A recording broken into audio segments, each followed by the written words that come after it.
नमस्कार साथियों, Rajasthan technical helper भर्ती के 17वें पार्ट में दोस्तों आपका स्वागत है। दोस्तों आप यहां पर देख सकते हैं 25/8/2018 का दोस्तों ये पेपर है, जो कि सी शिफ्ट में 15:30 यानी कि शाम सी शिफ्ट में पेपर हुआ था।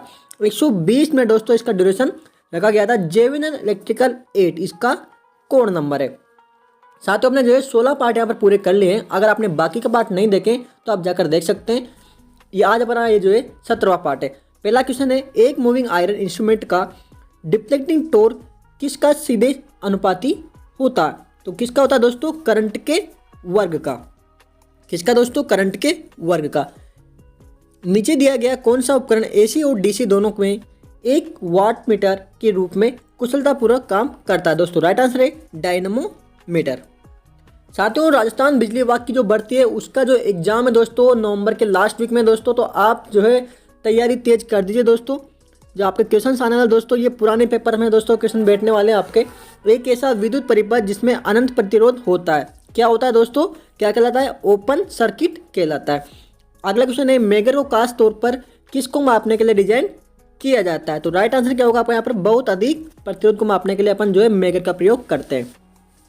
साथियों आपको अगर आपको स्पीड थोड़ी ज़्यादा लग रही है तो दोस्तों आप स्पीड को धीरा कर सकते हैं, क्योंकि दोस्तों हमारा टारगेट बड़ा है। अब हमने यहाँ पर 3000 क्वेश्चन यहाँ पर टारगेट किए हुए हैं जो अपनी सीरीज में।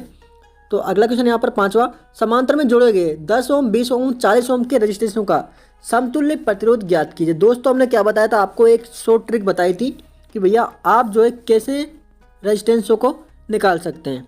कि जब भी आपके साथ इस प्रकार से रजिस्टेंस दे हो और वह अलग अलग मान के हो, कैसे भी मान के हो, समांतर में जुड़े हो बस, ठीक है। समांतर में जुड़े हो तो सबसे छोटे का आधा, यानी कि सबसे छोटे का आधा दोस्तों 10 सबसे छोटा है, तो यहाँ पर जो है इसका आधा कौन सा? लगभग 5.71। दोस्तों राइट आंसर ये होगा आपका। आपको यहाँ पर कोई भी सोल्यूशन नहीं करना है, ठीक।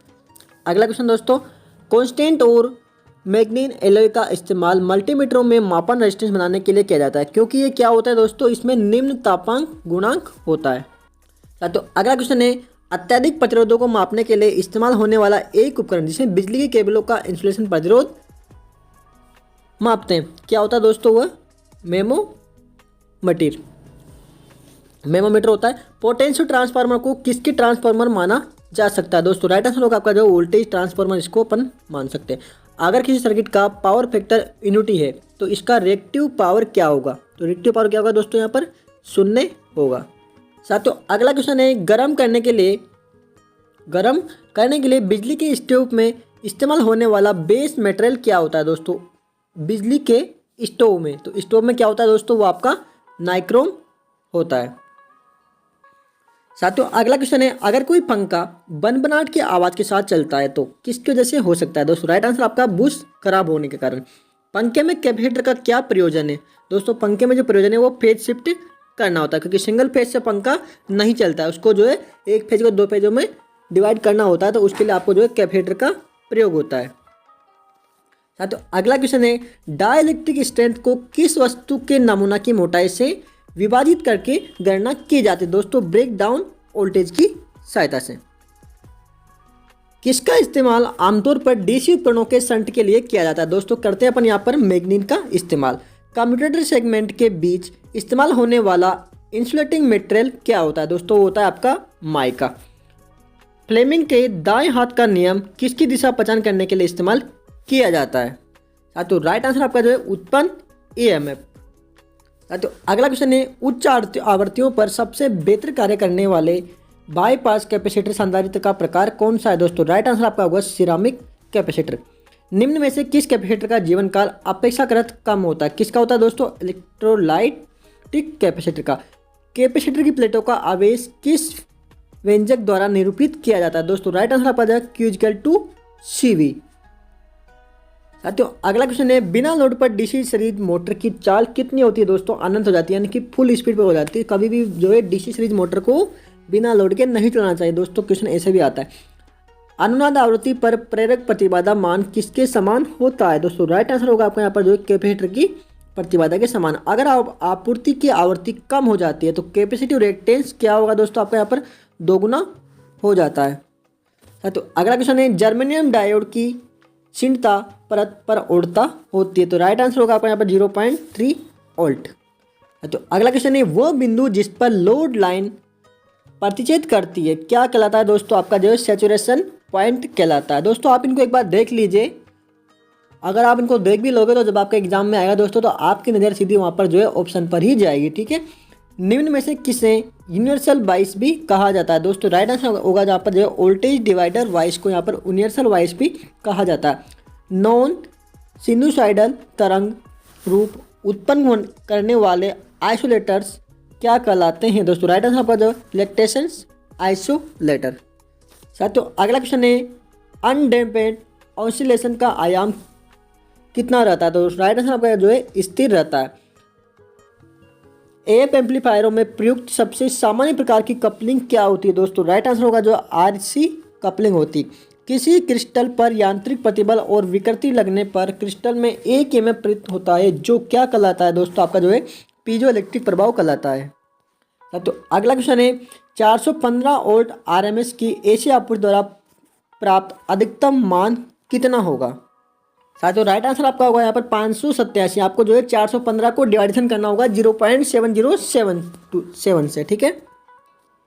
साथियों अगला क्वेश्चन है, यदि एक स्मार्टफोन की बैटरी 12 वोल्ट पर प्रचलित है और गेम खेलने के दौरान इससे 0.8 एम्पियर धारा आपूर्ति की जानी है तो कितनी पावर आवश्यकता होगी? तो राइट आंसर दोस्तों आपका यहाँ पर जो है 9.6 वाट। वह एकमात्र वायरिंग जो छत के सबसे छोटे रूट से की जा सकती है और कम समकोण मोड़ों की आवश्यकता होती है दोस्तों क्या कहलाती है? Conduit surface wiring. 500 वाट का टोस्टर 30 मिनट तक चालू रखने पर उपयोग की गई ऊर्जा कितनी होगी? तो राइट आंसर आपका जो यहाँ पर जो होगा 900 किलो जूल। तो अगला क्वेश्चन है, बाह्य चुंबकीय क्षेत्र हटा दिए जाने पर किसी माध्यम में शेष चुंबकत्व क्या कहलाता है? दोस्तों आपका जो है रेमेनेंस कहलाता है। ट्रांसफार्मर के कोर के चुंबकीकरण परिवर्तन के कारण निम्न में से कौन सी हानियां होती है? दोस्तों राइट आंसर होगा आपका यहाँ पर जो है हिस्टैरिसीस हानियां। ट्रांसफार्मर में हिस्टैरिसीस हानि उचित किसका प्रयोग करके कम की जा सकती है? दोस्तों अपन कर सकते हैं कोर में पदार्थ को करके। साथियों अगला क्वेश्चन है, डायरेक्ट किसके टर्मिनल डिवाइस है? तो राइट आंसर होगा दोस्तों यहाँ पर जो है 2। तो अगला क्वेश्चन है, IGFT एक क्या है? दोस्तों IGFT एक जो है स्क्वायर नियम है। साथियों अगला क्वेश्चन है, आवर्ती प्रतिक्रिया के साथ कौन सा युग्मन न्यूनतम हस्तक्षेप उत्पन्न करता है? दोस्तों राइट आंसर होगा आपका यहाँ पे direct coupling. AC single phase energy meter किस इकाई में ऊर्जा को रिकॉर्ड करता है? दोस्तों राइट आंसर होगा जो किलोवाट घंटा में। तो अगला क्वेश्चन है, जब किसी भी बार को जोड़ने के बिना भी ऊर्जा मीटर की डिस्क गुणन हो रही है तो त्रुटि को क्या कहा जाता है? दोस्तों राइट आंसर आपका जो है रेंगने त्रुटि। एल्यूमिनियम डिस्क पर छिद्र किस कार्य में मदद करता है? दोस्तों राइट आंसर होगा आपका जो है रेंगने को रोकने में। करंट ट्रांसफार्मर का द्वितीयक क्या होगा? दोस्तों राइट आंसर जो है पतली गेज में को अधिक मोड़। साथियों करंट ट्रांसफार्मर क्या होता है? दोस्तों एक स्टेप अप ट्रांसफार्मर होता है, उसमें वोल्टेज बढ़ा देते हैं तो करंट क्या हो जाता है? कम हो जाता है। तो उसको अपन आसानी से छोटे मीटर की सहायता से भी मेजर कर लेते हैं। साथियों अगला क्वेश्चन है, यदि एक 1000 वाट शक्ति वाला बल्ब 1 घंटे तक जलता है तो ऊर्जा खपत कितनी होगी? दोस्तों राइट आंसर आपका जो है 1 किलोवाट होगा। दोस्तों इसका फॉर्मूला क्या है? वाट इंटू KWH के ना, वाट इंटू घंटे बटा 1000, यानी कि वाट इंटू घंटे बटा 1000, ठीक है। तो वाट आपका 1000 वाट था, ठीक है। 1000 से 1000 वाट डिवाइड किया तो कितना आ गया आपका यहाँ पर? 1 KWH, यानी कि 1 यूनिट आपकी यहाँ पर आ जाएगी।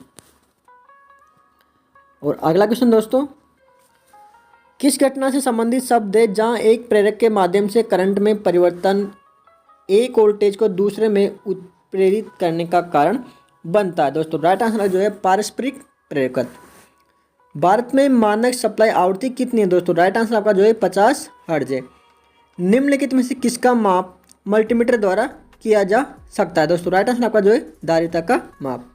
तो अगला क्वेश्चन है, उपकरणों में उपयोग किए जाने वाले स्थायी चुंबक आमतौर पर किसके बने होते हैं? दोस्तों अल्निको के बने होते हैं, एल्यूमिनियम निकेल कोबाल्ट के, ठीक है। डायनमोमीटर वाटमीटर में निश्चित कुंडली क्या है? दोस्तों राइट आंसर आपका जो है विद्युतीय कुंडली। पोटेंशियोमीटर ट्रांसफार्मर में मापने वाला यंत्र किससे जुड़ा होता है? दोस्तों राइट आंसर आपका जो है माध्यमिक वाइंडिंग से। तो अगला क्वेश्चन है, 50 ओम प्रतिरोध वाले श्रृंखला में 20 वोल्ट का बैटरी जुड़ा हुआ है, रेजिस्टेंस की में खपत होने वाले विद्युत की गणना कैसे की जा सकती है। साथियों इसको आपको कैसे करना होगा दोस्तों, पहले आपको जो यहाँ पर करंट निकालना होगा। तो करंट निकालने के लिए आपको जो है वोल्टेज को डिवाइडेशन करना होगा, यानी कि 20 में आपको 50 से डिवाइडेशन करना होगा।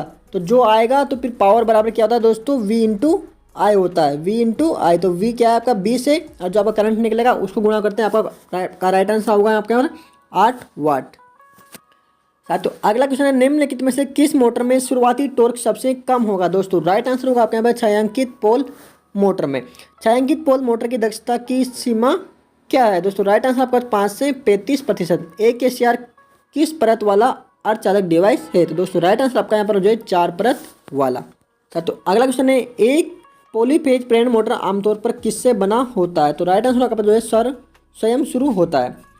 श्रृंखला में जुड़े 47 ओम 20 ओम और 30 ओम प्रतिरोध के बराबर प्रतिरोध क्या है। दोस्तों राइट आंसर आपका जो है 100 ओम। यहाँ पर इन सभी को यहाँ पर जोड़ देंगे। लैम्प के श्रृंखला संयोजन में निम्नलिखित में से कौन सा मापदंड समान है। दोस्तों राइट आंसर होगा आपका यहाँ पर जो विद्युत धारा।